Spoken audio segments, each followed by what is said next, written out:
here and you have a junior, you are in the right place, as we will be going over all things financial aid. But I like to take advantage of an opportunity while I have you here to talk a little bit about our local scholarships in the form of the Algona Community School Foundation. And last Friday was actually when that local scholarship application was due. So it's kind of fresh on my mind right now as our senior class just finished up that process. And it's a process that does take a while. It starts way before their senior year, we like to tell them, but a little data just for you to start out with. So I have roughly 113 seniors this year. 75 of my seniors completed our Algona Community School Foundation application, and that is up quite a bit from years past. So really excited about that for our seniors.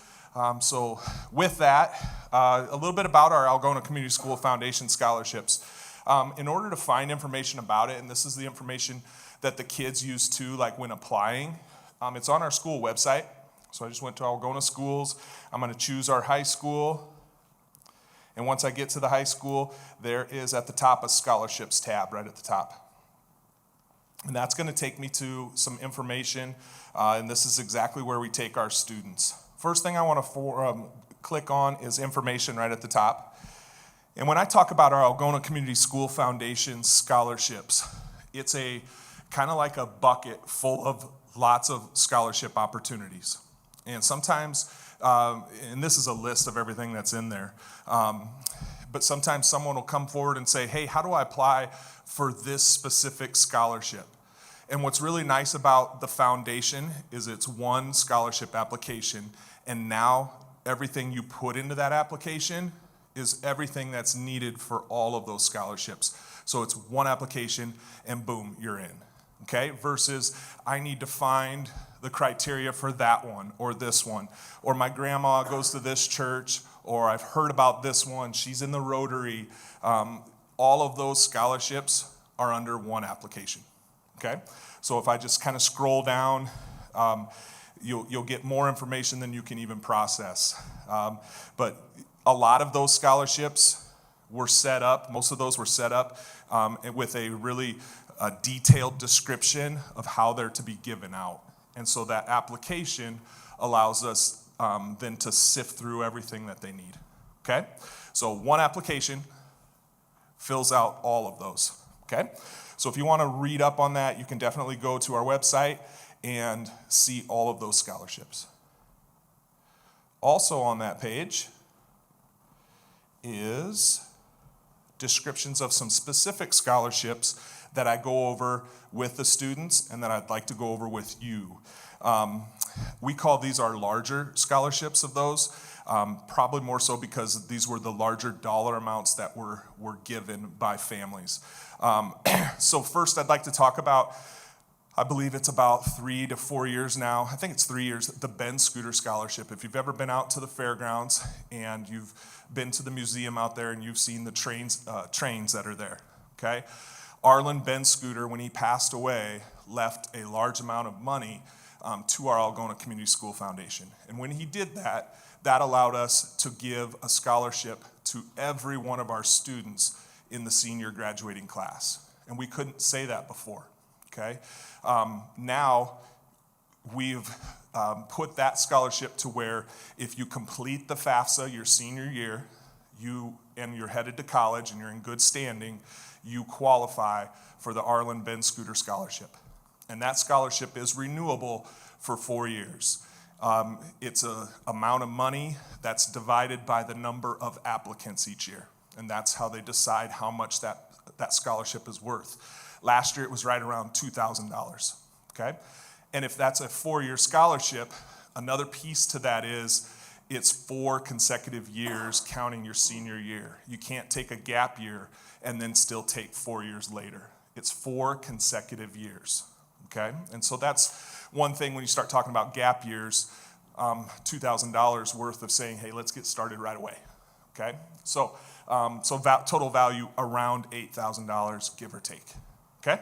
So that's the Arlen Ben Scooter Scholarship. Criteria: complete the FAFSA your freshman or your senior year of high school. Your results do not matter. But completion of it, I'll tell you the truth of it, is Algona High School gets graded on FAFSA completion. And when you complete, I get a notification of how many of our students have completed the FAFSA, and then we get graded, and we have outstanding FAFSA completion rates because we've tied a scholarship with it. In fact, I was just telling Jess, we went from 67%, and then last Thursday and Friday, we're at 71% of our seniors have completed. Our goal was 70%, so that's outstanding. We get a pizza party, I think, from Iowa Lakes. So that's the Ben Scooter. Another scholarship that's on that list is the Hoink Scholarship.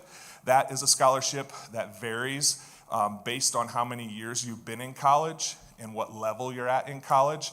The Hoink Scholarship is tied to what your major is. Majors in medicine, vet medicine, and agronomy.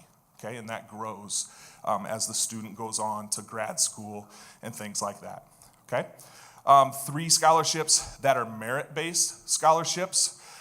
There's the Hansbrook, the Reed, and the Seafrit. There's 1 Hansbrook, there are 4 Reed scholarships, and there are 6 Seafrit scholarships. So total of 11 that are merit-based scholarships.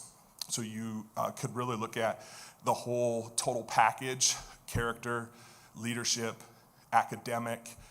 Those are they're $5,500 renewable. Okay, so they are the top scholarships when you look at merit-based, $5,500.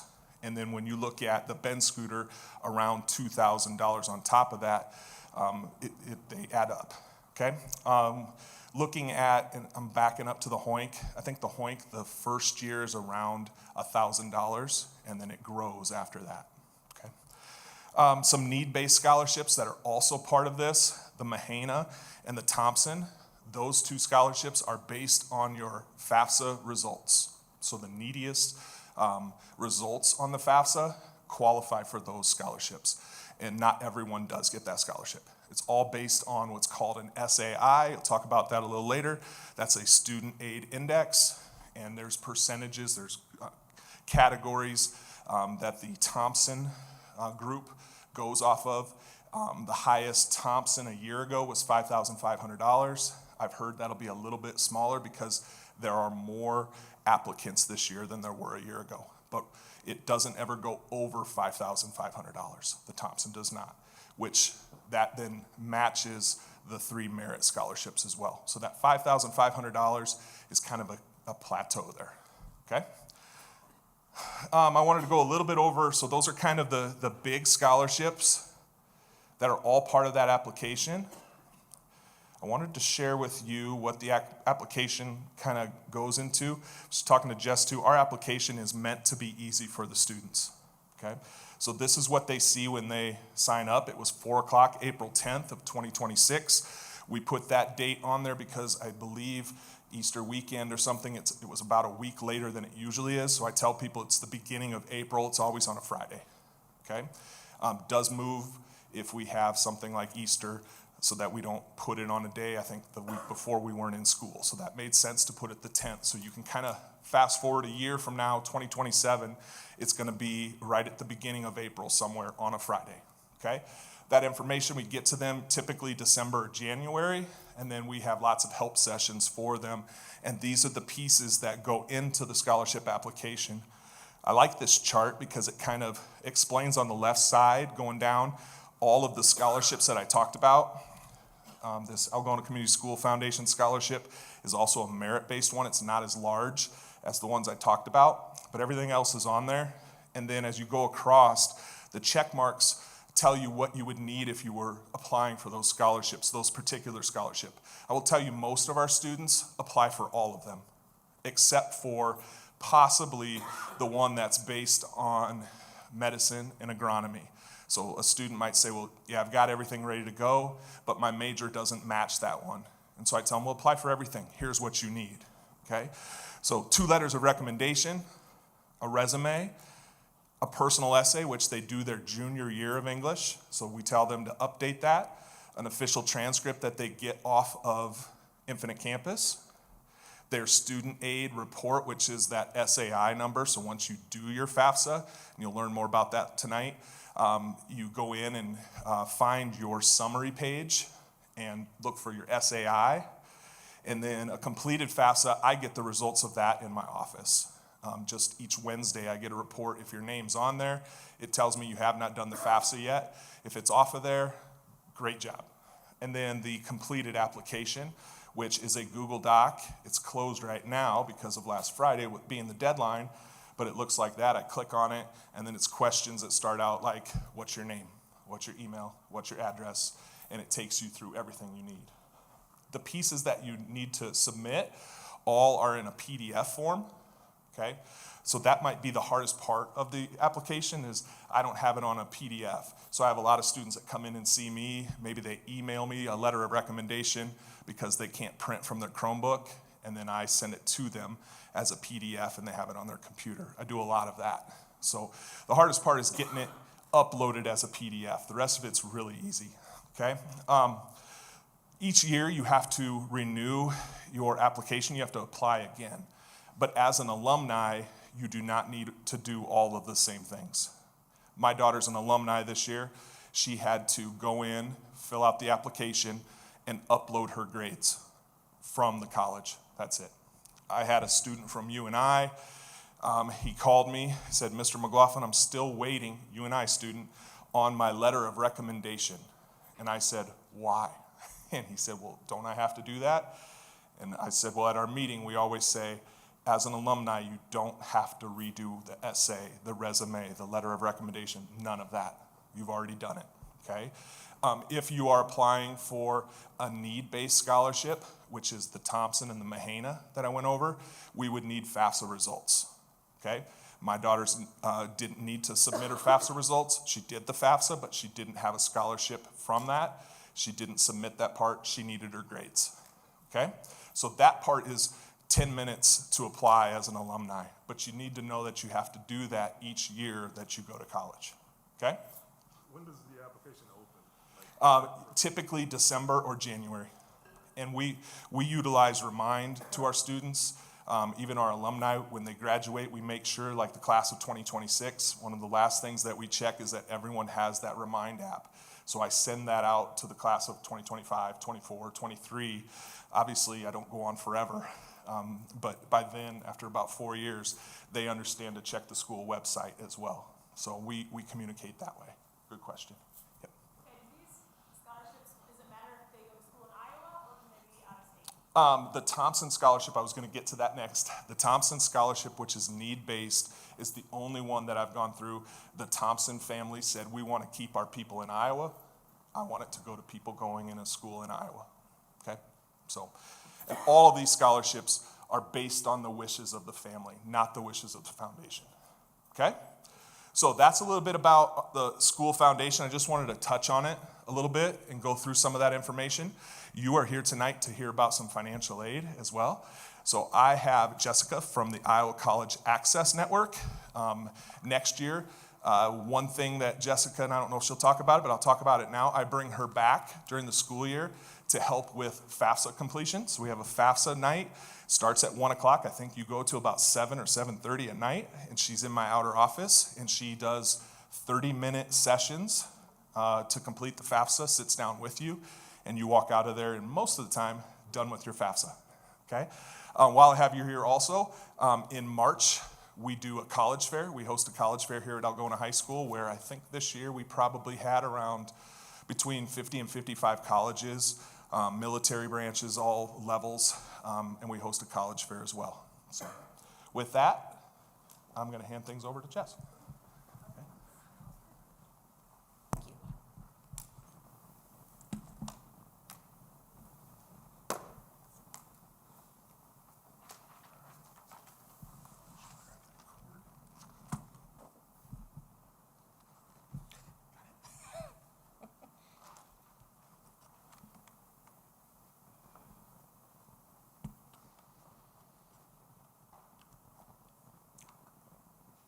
One last thing I forgot. A year ago, just to wrap your brain around this, we have a really good foundation. I'm not going to promise you that everyone gets large amounts of money. I can promise you everyone gets a Bent scooter, but that's $2,000 roughly, which is outstanding.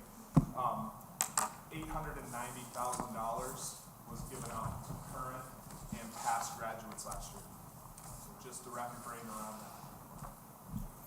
Okay, all right, thank you. All right, well, good evening. Thank you for coming out tonight. My name is Jessica Schultz, and I'm with ICANN, Iowa College Access Network. And we are a nonprofit organization, and what I do is, I have a great job. I get to travel across the state of Iowa every day and talk to parents and students about college and career preparation, as well as financial aid. And tonight, that's what we're going to cover, the financial aid process, how to prepare, or what should we be doing right now in high school to prepare for the cost of college and financial aid. So first off, a little bit about me, where I'm out of. I'm out of Des Moines Area Community College, DMAC in Ankeny. My office is in Building 5. So that's where I run a lot of one-on-one appointments with parents and students regarding college and career prep, helping parents fill out FAFSA applications, CSS applications for those parents that need to complete that form. But I also do a lot of appointments virtually through Zoom. During COVID, I couldn't get into high school or a college, so thanks to Zoom, I still have a job. Thank you, Zoom. And what we did there is just did everything online. I did all my presentations online, and I also did all my appointments online. Found out that a lot of parents and students like it that way. Okay, so we just kept doing online appointments. So I'd say probably 55% of the things I do are virtually through Zoom. So if you find that you're starting the financial aid process, you have questions about scholarships, loans, grants, what have you, and you want to make an appointment but don't want to drive all the way to Ankeny, I get it. Let's do a Zoom appointment, and we can meet one-on-one. Okay. All of our services are free of charge. As a nonprofit, we do not charge for any services. So because we are a nonprofit, we do rely very heavily on grants, donors, and sponsorships. And so you have a very, very generous community, a very generous county. So Kossuth County Community Foundation, they will provide us money to travel up here twice a year, even 3 times a year if Noel asks for it, and give you, parents, students, free services, free information about college and career planning. So we're very, very thankful to them for sponsoring this presentation tonight.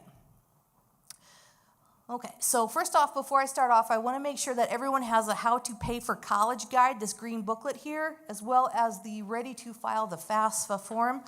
Keep these handy because I will be referring to a few key pages in this booklet tonight. Before I start, I will apologize. I do go kind of fast because I have a lot of information to shove into a short amount of time. So I do tend to go quickly through the information. If you do have a question over what I'm covering, raise your hand, let me know. We have a nice small group here tonight. So, you can ask questions as we go because probably somebody else is wondering what the heck I'm talking about too and wondering the same thing. So let me know if you have a question. Also, if you would like to ask your question one-on-one afterwards, maybe it's something personal about income, assets, investments, things like that, come see me afterwards, and then we'll go ahead and get that. We'll talk about that information too afterwards. So what I want to do is first start off with the timeline here. So this is our college timeline, end of junior year. So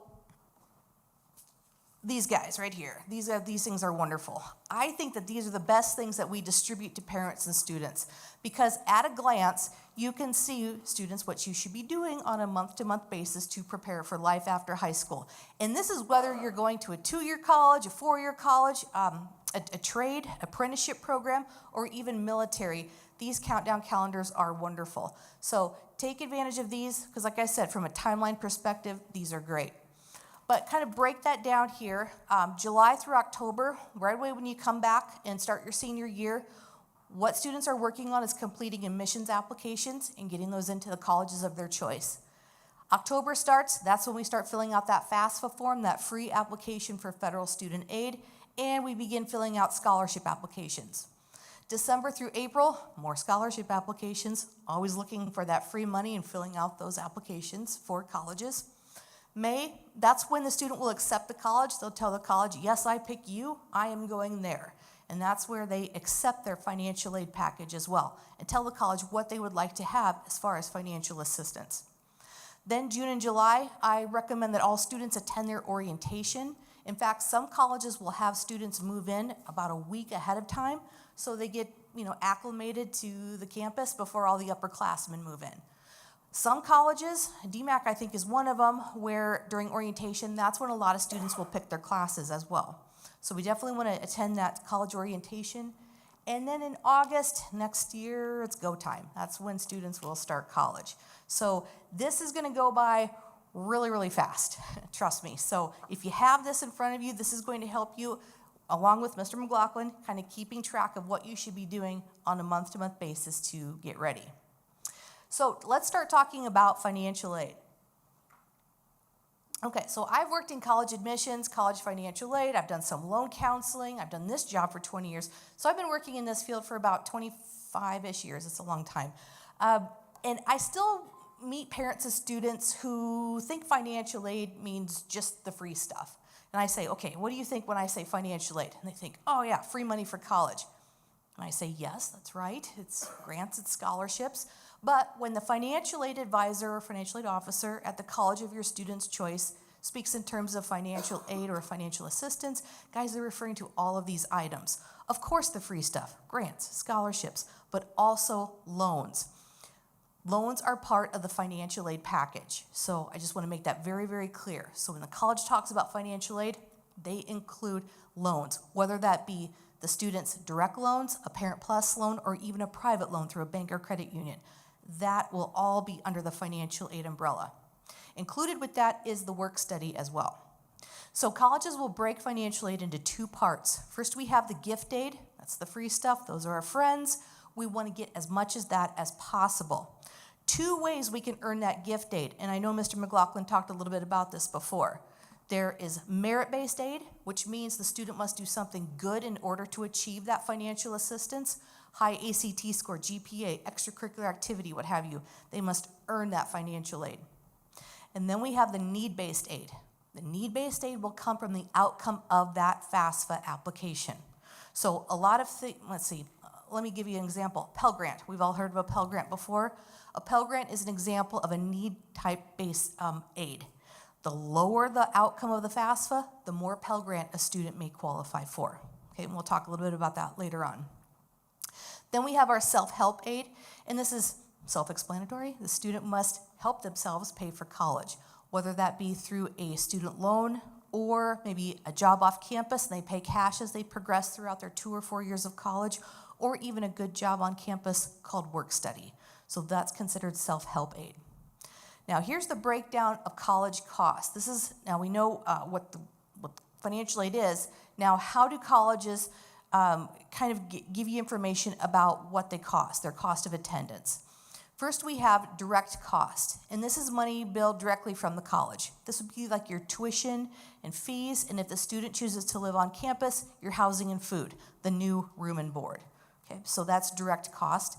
And then we have indirect cost. This is money used for college, but not necessarily billed by the college itself. So this would be things like books and supplies, transportation, miscellaneous costs, things like that. And they can vary wildly from college to college. Okay. So I never want any student to shy away from a college based on a sticker price. So starting in the booklet on page 8, I believe, let's see here, yes, on page 8 in the green book, we've listed all the colleges in Iowa and some really good information about each one of those schools. The middle two columns there are going to be the tuition and fees and room and board. So we listed all the direct costs from the colleges here in Iowa. Now the direct costs in Iowa, you can see, will go all the way from DMAC, the lowest one, $201 per credit hour, all the way up to Grinnell College. I pick on them all the time. They usually lead the charge in their tuition. So we're looking at Grinnell tuition and fees at $72,346 per year. Okay, that's just a sticker price. Very rarely do students ever pay that price, okay? I just want to throw that out there because a lot of my private colleges will get on us about, showing those prices, and they're like, well, you've got to tell them that that's just a sticker price. It's not what the students will actually pay in most cases. I say, yes, of course, we will do that service for you. So when students are looking at colleges, I never want them to discount a college based on that sticker price, okay? So Because if it were me, shoot, and I'm a student in high school, I'd get out that red pen and I'd just start crossing out colleges. No way, 254,000, you gotta be joking. And, just start crossing them out. But we always want to send our information to all the colleges that the student is interested in, because you never know what they come back in that award letter with their institutional aid, their own grants and scholarships to try and even out the cost for the student, okay? So just wanted to let you know that information for the private colleges. Now, when can we start this process, right? We can start filing filing for financial aid here is probably in 7 months here. October 1st is when you can start the process. October 1st is when the new form will open for all students to complete their application. And their application is a FAFSA, which stands for Free Application for Federal Student Aid. First F stands for free. Never pay anybody to complete this form for you or file this form for you. This is a free government application. And notice the website, studentaid.gov. Anytime you're dealing with a financial aid application through the government, it's always going to be a .gov. Stay off the .com websites.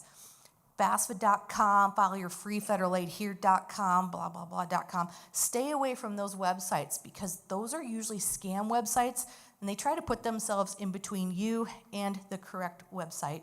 They'll help you fill out the FAFSA. They'll try to give you some guidance. It looks legit. But before you hit that submit button, they're going to ask you for a credit card or a debit card number, and they'll charge you anywhere from $200 to $350 to help you file your FAFSA application. First F stands for free. Never pay anybody to help you with this or complete this for you. If you need assistance, I will do it for you free of charge. Mr. McLaughlin will also help you with this too. Okay. So we know when to file, October 1st. That's when the new form opens online. But that's not the due date. No, don't jump on. You don't have to. You can if you want to. But not everybody jump online October 1st and fill out their FAFSA application because they did that some time ago when we moved up the date to October 1st and they crashed the website. So we can take our time on this in most cases.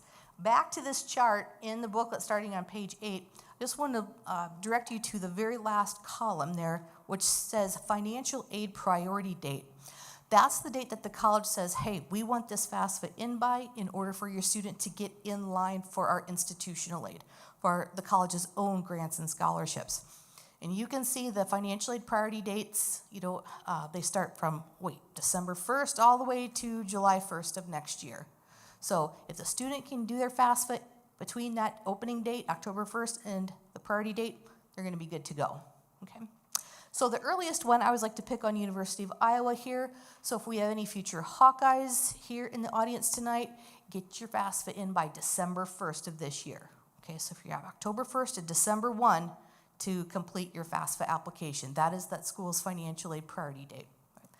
You can send your financial aid application to up to 20 colleges. So 20 colleges at a time or per submission can receive your FAFSA.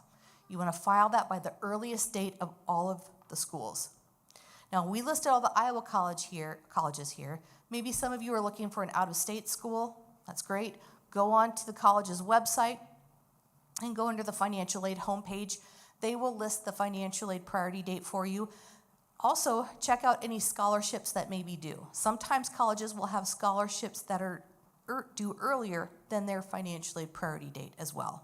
Okay, so a couple dates there to be aware of when you apply for FAFSA. Now, what else do you need when you complete the form?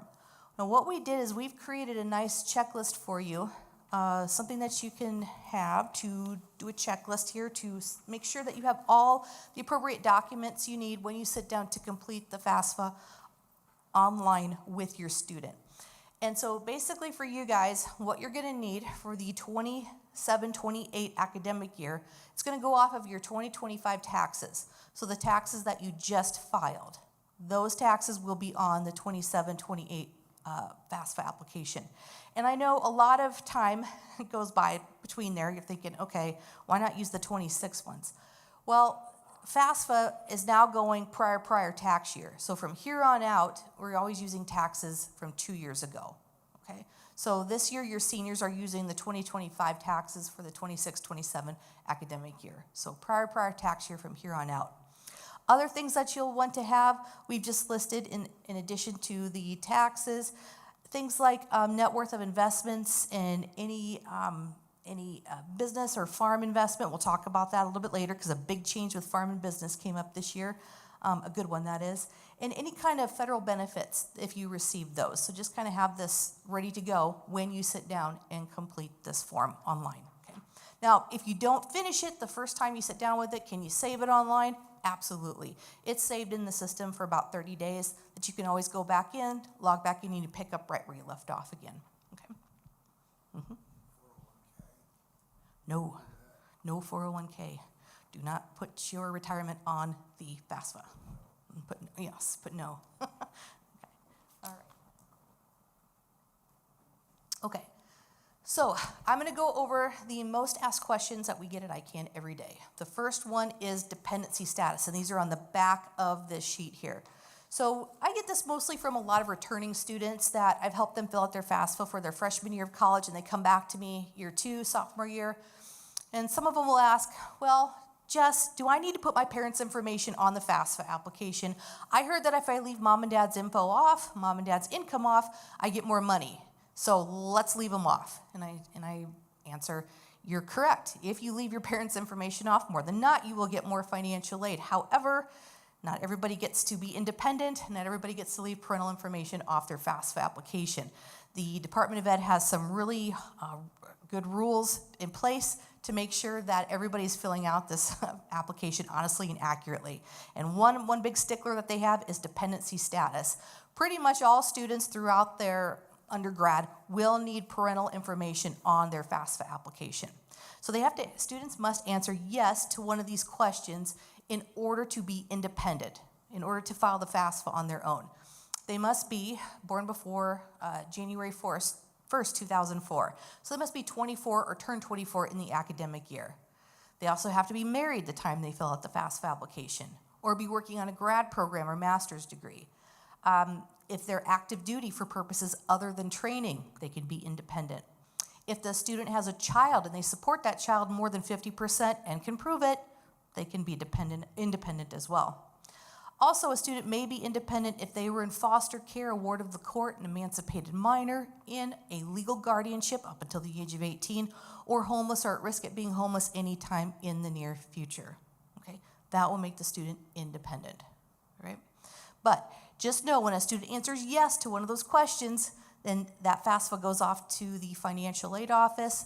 That's an automatic red flag for the financial aid office. They're going to pull that FAFSA for verification, and they will request proof of that yes. Okay. So just an example, let's say a student is currently in a legal guardianship. Mom and dad are no longer in the picture. Student lives with grandma and grandpa. Grandma and grandpa are the legal guardians, and they have court documentation stating so. All right, so the student can answer yes there, and that means that they're independent. They will not even be asked about parent information. Now, the college then will flag that FAFSA for verification.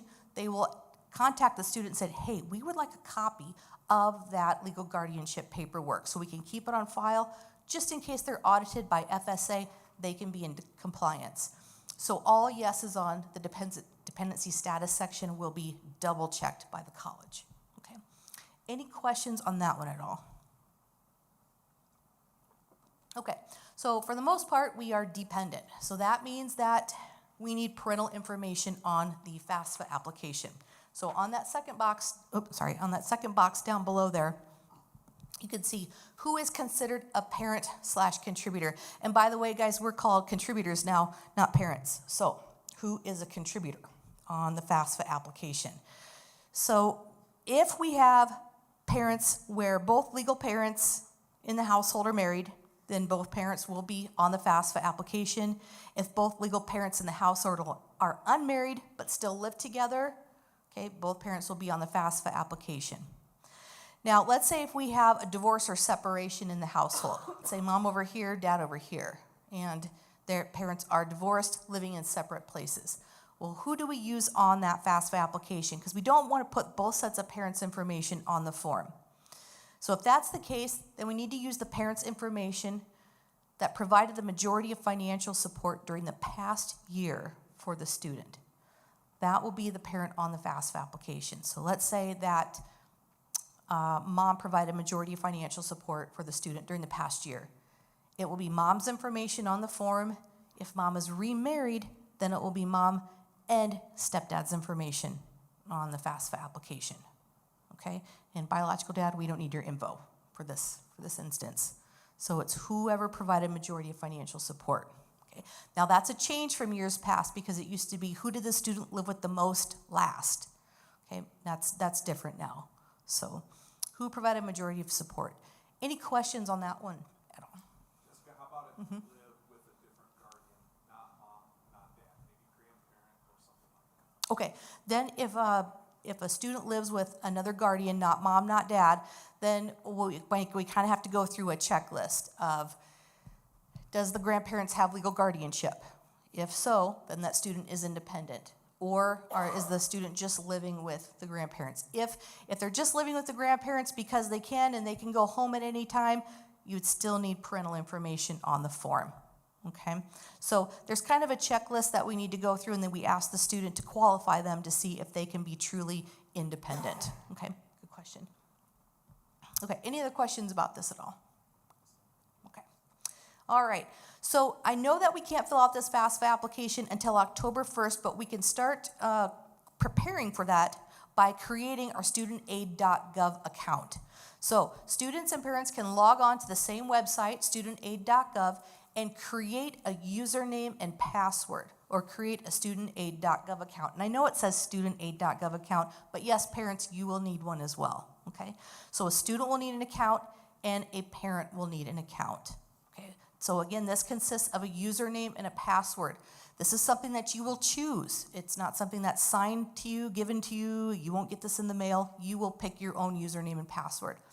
When you do, please write it down. Keep it in a safe place because you will need that darn username and password every year to electronically sign in and then do the FAFSA and then electronically sign the form at the end. Okay, so hang on to that username and password. So we get a lot of questions like, well, who needs to create an account? Well, of course, we know the student will need to create one. They have to have an account. Now, parents, if you did a married filing joint tax return for 2025, then just one parent will need to create an account because that means we're pulling in only one tax document from the IRS. So just one of you will need an account, not both of you. The only time when I need two parents to create an account is if a parent did married filing separately or if the parents were just recently married. So if the parents were just recently married maybe 6 months ago, obviously they didn't file jointly. So each parent then will need to create an account to pull two separate tax documents in, okay? So kind of from here on out, we're just letting the tax filing status dictate how many usernames and passwords we need in the household, okay? Any questions on that one? Parents, if you already have a username and password, you're gonna use your same username and password for your student that you're filing the FAFSA for now. So maybe some of you have older students in the household that you've helped them with their FAFSAs, or maybe you've gone back to school and applied for financial assistance yourself. You had to have a studentaid.gov account. You're gonna use your same one, okay? Think of the studentaid.gov account as your social security number with the Department of Ed.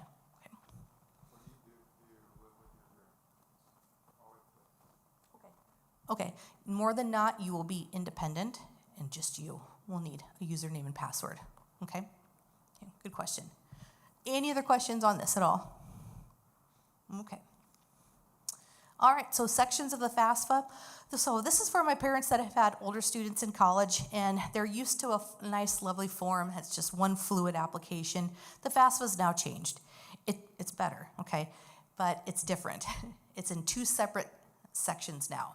There is a parent section and a student section that come together in FAFSA land. That's the best way I can explain it, okay? So the least glitchy way I can recommend for you to fill this form out is for the student first to go in with their username and password, complete their part, and at the end, they're able to email a parent to invite them to their form. The student will then put in the parent email and then sign their part.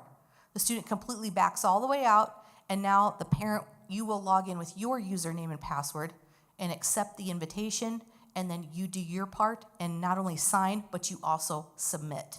Okay, so that's the best way to do it. So it's going to be in 2 parts now. It's no longer one nice fluid application. So there's a parent section and a student section. Also, one other thing I want to throw out here too that is missed a lot of times in the student section is the consent button. Okay, you'll know when you hit this page. It's just a lot of, here's a screenshot from the form. It's just a lot of words, and on the very bottom, there's an approve button. Well, basically what they're asking you is, are you approving for Department of Ed to pull in your tax information from the IRS? We can't do manual entries by choice anymore. It has to be a direct data exchange. So don't skip that approve button, because if you don't approve, then the FAFSA is null and void, and there's no point in doing one then. So make sure you hit that approve button. Some of my students will read that and they'll say, oh, well, I didn't file taxes, so I don't need to approve this because there's nothing to pull over. Still, students, I want you to hit that approve button, because what it will do is it will pull in a non-filer statement, okay? So don't miss that blue approve button there for consent.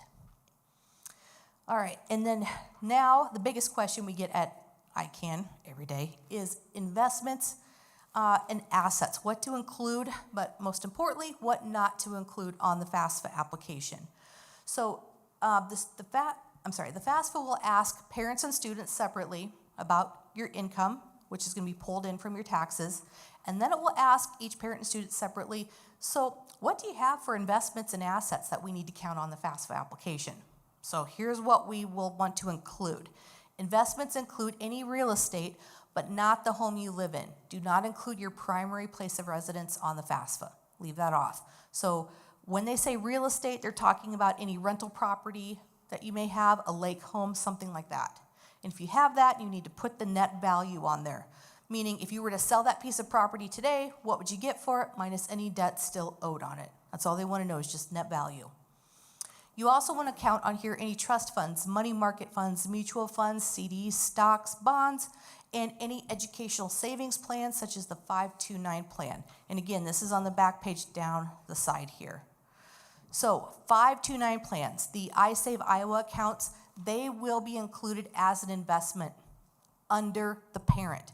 Make sure you put that under the parent. Okay, don't put that under the student. And it's a good thing it goes under the parent, because as a parent, we get asset protection allowances. The student does not. So that goes under the parent.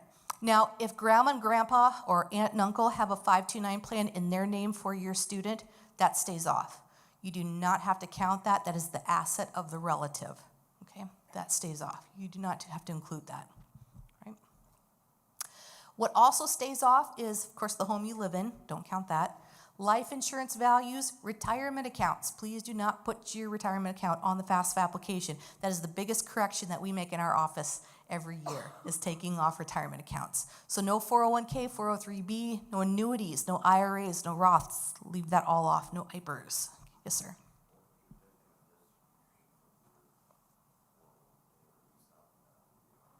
Okay, if you take a distribution from that, it's going to more than not be on your tax return. But keep in mind, we're using prior taxes on that, so it may not show up that first year. Okay, yep, it'll be included in your adjusted gross income. Any other questions about what to include and what not to include before I get to good news? Okay. For the longest time I've been doing this job, we have never, ever had to count the net value of a business or a family farm. 5 years ago, actually, all of a sudden, guess what? We have to count the value of a farm and a business on the FAFSA application, which really messed up a lot of FAFSAs for students. So net value of a farm, that adds up pretty quickly, okay? So this, as of last year, it's back off. We no longer have to count the value of a farm or business, okay? So it stays off. So parents, if you have a family farm and you live on and operate your farm, good news, do not include the net value, okay? You're including the income from your farm, of course, because that's pulling in from your taxes. You know, that's going to come in your adjusted gross, but you no longer have to count the value of any machinery, outbuildings, livestock, grain. So that all stays off, okay? Very good. Also, business owners, okay, more good news. If you own a small business, meaning you have 100 or few employees at your business, that also stays off. So small businesses also do not have to count the net value, okay? So good changes there, right? Even if it's like a personal-owned business, like they work for themselves. That stays off, small business. Do not have to include the net value. Okay, good question. Any other questions there? Okay, so after you guys file that FAFSA application, a little number is gonna pop up called an SAI, or a Student Aid Index. And Mr. McLaughlin was referring to that originally when he said, okay, so as far as people applying or qualifying for any need-based type of aid, it goes off of this number here, the Student Aid Index. The lower the SAI, the more free stuff a student may get, okay, because that's kind of the rule of thumb. So this SAI now can go from negative 1,500 all the way up to 999,999, okay? So the lower that SAI, the more free stuff a student can qualify for. That's kind of the rule of thumb there. Now, this will be emailed to the student immediately after the FAFSA is submitted. This will be on the student's confirmation page. Parents, unfortunately, we do not get one. Okay, the student receives it. So when your student, or when you submit it, or when your student submits it, have them check their email and then print off that confirmation page. Or better yet, have them forward it to you as well. So print it off and forward it to you. So both of you now have that SAI. Print it off, keep it for your records, because more than that, there will be some kind of scholarship committee that will want proof of that SAI to see if you qualify for that scholarship. Okay, so keep that handy, that number. You can also find this SAI when you log back into the studentaid.gov account on the student side and look under the student submission summary. It will always be listed there for the student, okay? But that stands for Student Aid Index. How long after submission is this generated? Is it immediate? Immediately. Yep, so you hit that sign and submit button and something goes off to the student immediately. Yep. I'm sorry, what? How do they calculate it so quickly? Magic. No. There is a formula that they have to go through that they calculate it, but they're very efficient in doing it. So, good question. Algona Community School Foundation, I believe when you submit, it says something like, help me Jessica, does it say processing? That takes 2 to 3 days for it changes to submitted. You can still complete the school foundation application, but then we ask that you resubmit your updated SAI after it's said processed. Okay, so I have a lot of kids at the last hour complete their FAFSA on Thursday night, and then they can't, the sheet they're printing saying processing. And so then they get an email that says, once you have it submitted, please send that email with an updated SAI in it. Yep, the confirmation page will say estimated SAI, and then on the student submission summary, it is the actual SAI. Very rarely do they differ, okay? They're usually gonna be the same. Office, Vicki Steenhook organizes all of that.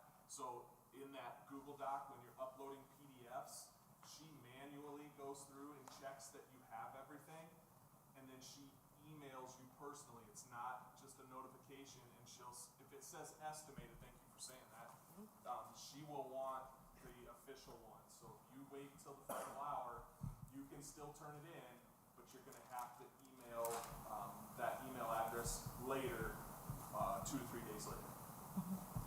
And that's a good point too, when it comes to submitting to meet that financial aid priority date. It goes by the date you hit the submit button, okay? So the date it's submitted, then you've met that deadline, okay? For the financial aid priority dates for colleges, okay? Okay, now I want to move on to something called special circumstances. Going back to prior tax year, I know we're using 2025 taxes for the 27-28 academic year. You know, a lot could happen in that time frame between you filing your 2025 taxes and the student starting college. Let's say, unfortunately, if something happens to the household income where there's a drastic decrease in income, where your taxes no longer accurately reflect your current household income situation. If that's the case, you want to tell somebody about that, okay? Because that's not fair. We're supposed to be, we're supposed to be evaluated by our current income. Well, you don't want to change anything on the FAFSA because you can't change anything there. taxes have been pulled in, and that's a done deal. But what you want to do is contact the college of your student's choosing and let them know that, hey, I know this is what our taxes say, but this is what happened in the meantime, and this is at the income that we're working with right now. So some examples of special circumstances would be, unfortunately, a parent loses a job, there's a divorce in the household, or somebody unfortunately falls ill and medical expenses are not covered by insurance. Something that takes that income like this, brings it down here. Well, the college wants to know about that. So you need to let them know, and then they will ask for some supporting documentation. If there's a big enough discrepancy in the incomes, they have the authority to make the adjustment to that SAI. So they can adjust that SAI to make it more in line with your current income situation, hopefully making the student eligible for more financial aid. Okay, so if that happens, we definitely want to reach out to the college and talk to them. Don't do admissions, contact financial aid. Now, we talked about the the FAFSA submission summary. This is a summary that the student can have access to at any time. All they have to do is log in with their username and password, and they can have access to all the entries that they put into that FAFSA application, as well as their SAI. And I think, Mr. McLaughlin, this is what you were talking about when they want the final student aid index. It'll be here on this student submission summary. Now, comparing financial aid offers, So we're doing the FAFSA in the fall or in the winter, but in the spring of the senior year, that's when the financial aid offers will start rolling in from all the colleges. Let's say the student, they're comparing between 5 different colleges. What's going to be the best fit? So they're putting 5 colleges on their FAFSA. They could potentially receive 5 different financial aid offers. The financial aid offers will show them or tell them, here's exactly what we can offer you to come to our college. And this is an example of an award letter. So at the top, you can see that we have the tuition and fees, housing and food, direct costs and indirect costs at the top. Hopefully by then the student, they choose their housing and also their meal plan, so this is accurate. And then on the bottom, it will list all the financial aid that the college is willing to offer that student to come to their school. Okay, so this is where you really want to kind of get all these financial aid offers out on the table and do a really nice compare and contrast and see which college will offer your student the best financial aid package to attend. So when students are just kind of deciding between schools, they're not only looking for the best academic fit, social fit, and now a very, very important piece, what will be the best financial fit for the student too. One thing I want to point out here by the loan, notice here that this student is offered a student loan, a federal direct loan of $5,500.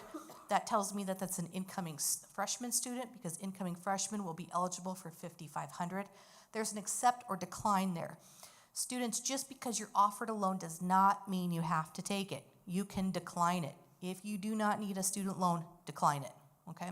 You do not have to accept that. You will not automatically be put on your financial aid portal, just like the free stuff will, like the grants and scholarships, that's free, we'll take that. But loans, you have to tell the college, yes, I want that, and this is how much I want, okay? There's an accept or decline with that. Now, the financial aid offers, boy, they all look different. They're still not standardized yet, so I wish they would be, but they all look so different. So when you're kind of comparing these, sometimes it's nice to have a little chart or something, or kind of a forecasting tool that will help you map out the next 2 or 4 years. What will the true out-of-pocket cost be for your student and you as they progress throughout their college career? Right now, I pretty much live on this website down here at the bottom. It's iowastudentloan.org/forecaster. And what that allows me to do is to work with parents and students, and they bring me their award letters, and we start typing in what was the direct cost, what's the indirect cost. Okay, what did you get for scholarships? Are they renewable? Are you going to get those scholarships all 4 years, or is it just for the first year? We have to look at that too. And we start going through the whole process of that award letter, and at the end, it will calculate what the total out-of-pocket cost will be for the student, not only per year, but for the next 2 or 4 years. Okay, so that comes in really handy when we're comparing colleges, apples to apples, so to speak, when it comes to their institutional aid. So that's a really good website to go to. It's the Student Loan Forecaster. Does that factor in the It does. It actually does factor in a slight tuition increase each year. Good question. Yes, ma'am? Do they have, is this only Iowa schools? No, nationwide. Good question. Okay. Okay, so now some sources of financial aid. What can be on that financial aid offer? So first, from the federal government, students may qualify for a federal Pell Grant, FSCOG grant, work study. Now those first three are going to be need-based. Not everybody receives these different types of aid here. And this is on page 27 in our book here that will kind of go over each one a little bit more in depth. So not everyone gets like the Pell Grant, FSCOG grant, because those are going to be need-based. The outcome of the FAFSA will dictate whether or not the student will receive these different types of awards. Direct loans, that's a loan in the student's name only, no cosigner, no credit check. Every student gets a student loan. In fact, the only way they can be declined for a student loan is if they're already in default with one. So students will get those loans, and then we have a plus loan, which I'll talk about here in a slide. Now, the direct loans, like I said, will be in the student's name only. They can be in two parts or one part. They can be all unsubsidized, which means interest starts from date of disbursement. So the minute that money hits the financial aid office, interest is accruing. Or it could be in two parts. It could be part subsidized and part unsubsidized. Subsidized means that the government is paying the interest on that loan as it accrues throughout the student's school career, as well as their 6-month grace period afterwards. Now, currently, these loans are at 6.39% interest, which is high. Like I've been doing this for a long time, and I'm used to student loans being at 3.5%, 4%, even down to 2% in some cases. So we're hoping that July 1st, when this interest rate will adjust, because every July 1st there's a new interest rate that will come up, that this will go down. So we're hoping it will follow suit with kind of everything else that's going on right now. So July 1st, there will be a new interest rate. Then next July 1st, a new interest rate for your incoming freshman class. Okay. So here are the dependent undergrad annual loan limits for each student. Every incoming freshman can receive up to $5,500 if they want it.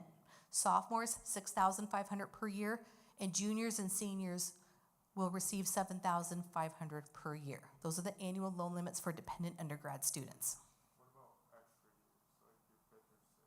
That's also $7,500. Good question. Yep. Okay. So, and then again, these are on page 38. We put a nice chart in there. And again, you can see that a part of it could be subsidized, a part of it could be unsubsidized, or all unsub. How will we know? It will be on the financial aid offer from the college. They will tell you if you qualified for any subsidized portion. Because if it were me, heck, I'll take all sub. I don't need any of this unsub stuff. Well, fortunately, we don't get a pick. The outcome of the FAFSA will dictate whether or not we qualify for any subsidized portion of that loan. Now the plus loan, okay, Parent Plus loan. This is a loan in a parent name. And I see some parents taking out this loan for what I call gap funding. So let's say a college will cost $20,000 per year. So that student sends out their FAFSA to that college, and the college comes back in the spring of the senior year and says, hey student, we can offer you $15,000 in your student loan. Grants, scholarships, and even a work study. Okay? But we're still short $5,000. We got that funding gap there. How do we bridge that funding gap? There are 3 ways to bridge that gap. The first way, the best way, is going to be with the free stuff, the grants and scholarships. Make sure that the student applied for all scholarships that they're eligible for and received all grants that they were entitled to. That's first. Second, parents, you can also do a cash payment arrangement with the college's financial aid office. You can set that up ahead of time before the student starts college. You can make payments quarterly, per semester, monthly if you start early. It just depends on the policies of that financial aid office at the college. So cash payment options is an option. Then last we have loans. Okay, we need to take out another loan. Well, a lot of times colleges will put a Parent Plus loan with that gap funding as if it's your only option, and it's not. Okay, I just want to let you know that. This Parent Plus loan, last resort with this one, guys, because this Parent Plus loan is at 8.94% interest rate, so it's a high interest rate, and it has fees of over 4%. So if we borrow that whole $5,000, we're not going to get the whole $5,000. Some of that will go to fees. So we want to keep this guy for the last resort. Again, this interest rate will reset July 1st. We hope that this one will go down as well. If you guys have a good relationship with your bank or credit union, try there. Because if you guys have good credit, you're gonna get a better loan. If you do have to borrow extra, you'll get a better loan with your bank or credit union, or even with, let's say, a private lender too. Something like Iowa Student Loans, Sallie Mae, College Ave, SoFi. Try those out as well. Okay, see what's going to fit your budget and fit your family situation the best. So like I said before, a lot of times colleges will just put the plus loan right on that financial aid offer, like, oh, I guess we gotta take out a plus loan now. No, just research all your different options, okay? And kind of use that for a last resort. Any questions on that at all? Okay. All right. So then from the state of Iowa, okay, students may be eligible for the Iowa Tuition Grant, the VOTEC, the KIBI, the Gear Up, or Last Dollar Scholarship. That first one is for students going to private nonprofit colleges like Coe, Simpson, Morningside. Those colleges are able to give out something called an Iowa Tuition Grant, which is need-based. So the outcome of the FAFSA dictates whether or not the student is eligible for that. The last four are going to be earmarked for community colleges to incentivize students to go into high-need areas in Iowa, like nursing, auto mechanics, diesel mechanics, things of that nature. On page 26 and 27, we kind of outlined all those different grants and scholarships that you can kind of look at and find out eligibility, how to apply for those. Piece of cake, just fill out the FAFSA application. That's all you need to do, and it will get their name in for all of it. And for you out-of-state questions, this one does not cross state lines. This is for Iowa kids going to Iowa colleges, okay?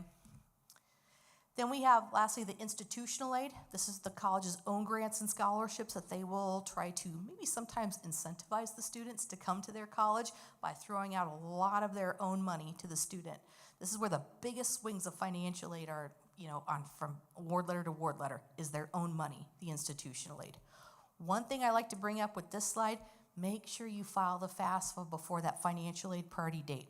Because I know I hear a lot of parents go, well, financial aid, isn't that first come, first serve? And I say some of it, their institutional aid may be. So if the student files the FAFSA after that priority date, the money could be depleted. So we want to make sure that FAFSA is in by that financial aid priority date. And lastly, we have the private scholarships. Okay, I know Mr. McLaughlin talked about the local scholarships, which are great. You guys have one of the most generous communities that I work with. So there are a lot of great people here in the community helping your students, paying for college. Definitely take advantage of this. This is kind of the hierarchy of how you want to approach searching for scholarships, that free money.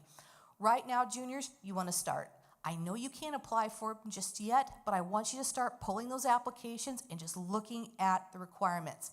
Very rarely do scholarship committees change their requirements on a year-to-year basis. So what your seniors needed this year, it's probably going to be the exact same thing that you need when it's your turn to fill out this application. So start preparing, look at the requirements. Start local first, okay? We're going to start local here, looking at the scholarships just for Algona High School students, just for your graduates, because think about it, you're competing with much less pool of applicants versus statewide or even nationwide scholarships. So check local first. Then for those of you still going off to the colleges and universities, taking your tours, pop into that financial aid office, grab a pamphlet or brochure listing scholarships earmarked for just incoming freshmen. Also employers, guys, you want to check with your employer, your place of work, to see if they have a scholarship available for your student too.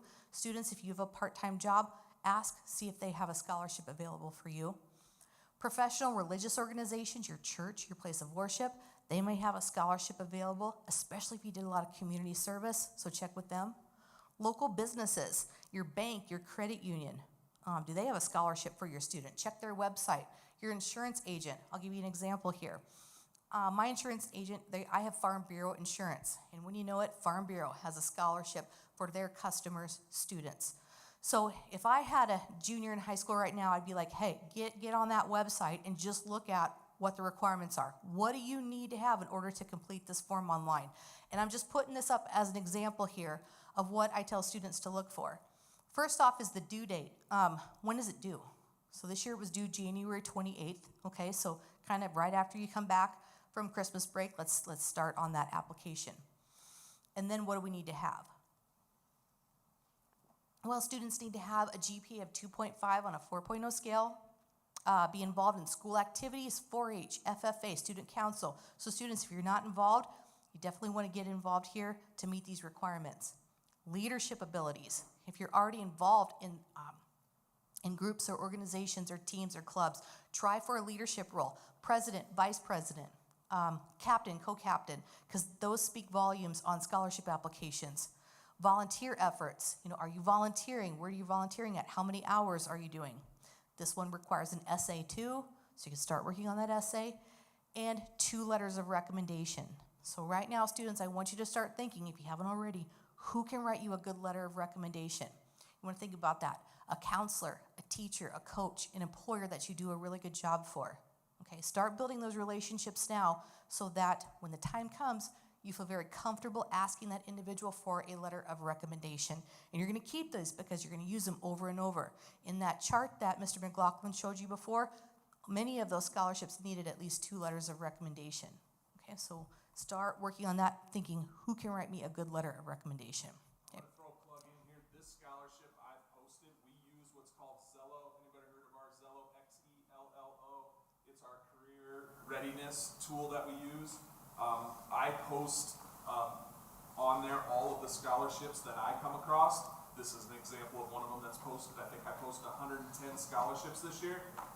It's anything from Coca-Cola to the Algona Kiwanis, to the Farm Bureau, to the Knights of Columbus. So anything that I get in an email or in the mail, I post it there for seniors to log into their account, and they can see all of those. Okay, and those deadlines, like the Kiwanis, they work closely with me. They make their deadline the same as our Algona Community School Foundation deadline. But a little plug here. Those scholarships are not the same as our Algona Community School Foundation scholarships. They are completely separate. I just post them like on a message board sort of thing. One stop, you can find all of that stuff. Anything that I find. And there's lots of those on the internet as well. Databases, you could call them. Yep, a lot of free scholarship searches that students can go online and they can create a profile, and scholarships that fit their profile will be emailed to them. We have one as well. This is our scholarship database, and this is a free search engine. So again, students, I think you picked up one of these at the top there. Just scan that QR code, and you can build an account, and scholarships that meet your criteria will be emailed to you. Okay, so this is really nice, so you don't have to scroll through each scholarship to see, can I apply for that? No, can I apply for that one? This is just already going to be done for you, so it saves a lot of time. Also, one other thing I want to point out too is we just created an ICANN mobile app. I know sitting here listening to all this information, it's a lot, I get it. And again, from a timeline perspective, these countdowns are really good, but maybe some of you prefer alerts. I know I do. I like to put alerts on my phone and apps on my phone to remind me to do certain things. So we've done just that. We've created an ICANN mobile app that, from a timeline perspective, will give you reminders on what to do. Make sure you're filing your FAFSA. Make sure you're checking for scholarships. Make sure you get your application for XYZ College in. And it will be tailored to you. So regardless, students, if you're going off to a college, military, an apprenticeship training, all that information that you will receive will be tailored right to you.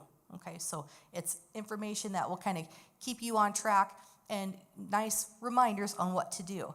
There's also a parent portal or a family link too. So families, parents, you can set up your own account, and then you can kind of check in on the student and see how they're doing, or encourage them to do certain things, what they need to do as far as filling out scholarship applications and things like that. So it's really good. So definitely download this, scan this here. You could put this on your phone. We have it available for iPhone, Android, and then I also listed the QR code for our scholarship database too, okay, that you can take a look at as well. Okay. All right, that concludes my information here. Everything that I went through in my PowerPoint will be in the booklet, okay? So does anybody have any general questions at all about what we went over as far as grants, scholarships, loans, due dates? Any questions for Mrs. McLaughlin? Okay. All right, if we don't have any questions, we're good to go for tonight. I'll be up here to answer questions one-on-one. But thank you guys for showing up tonight. I really appreciate your attendance. We had a pretty good audience this evening, so I hope you got some good takeaways from this information this evening, so. I am gonna plug my computer in and show you that Zello website real quick.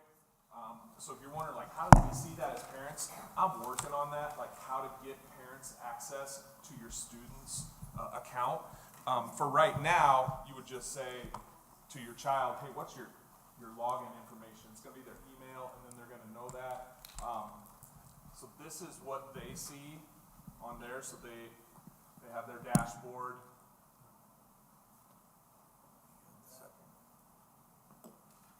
And then under their dashboard, all kinds of stuff. We have lessons in this. Our high schoolers that are here know all about this.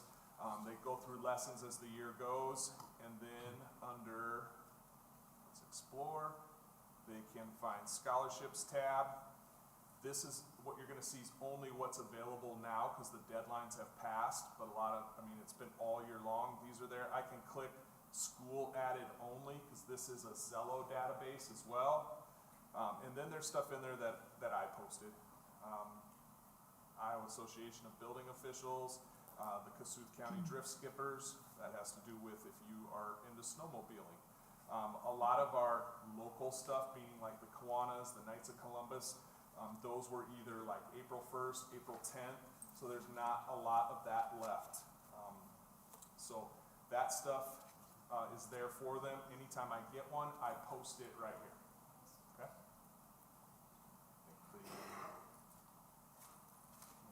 The Future Educator Scholarship, Algona Association of Educators, that's me as a teacher. We belong to an association. All of our teachers that do belong, we put out a $250 scholarship to a student that is going into education, and then also to a student that is the status of a junior that's in a teacher education program. So all of that stuff we put into, and the students can go in there and take a look, just like any other database that exists. Okay, any questions for me? Thank you for coming. If there's any of those things that you want to grab on your way out, last thing, if you didn't sign your student's name, that's just for my data, I guess, going forward, but thanks for coming tonight. Thank you for coming. I have a card too, if you'd like to come up and grab a card. And I will see some of you in October.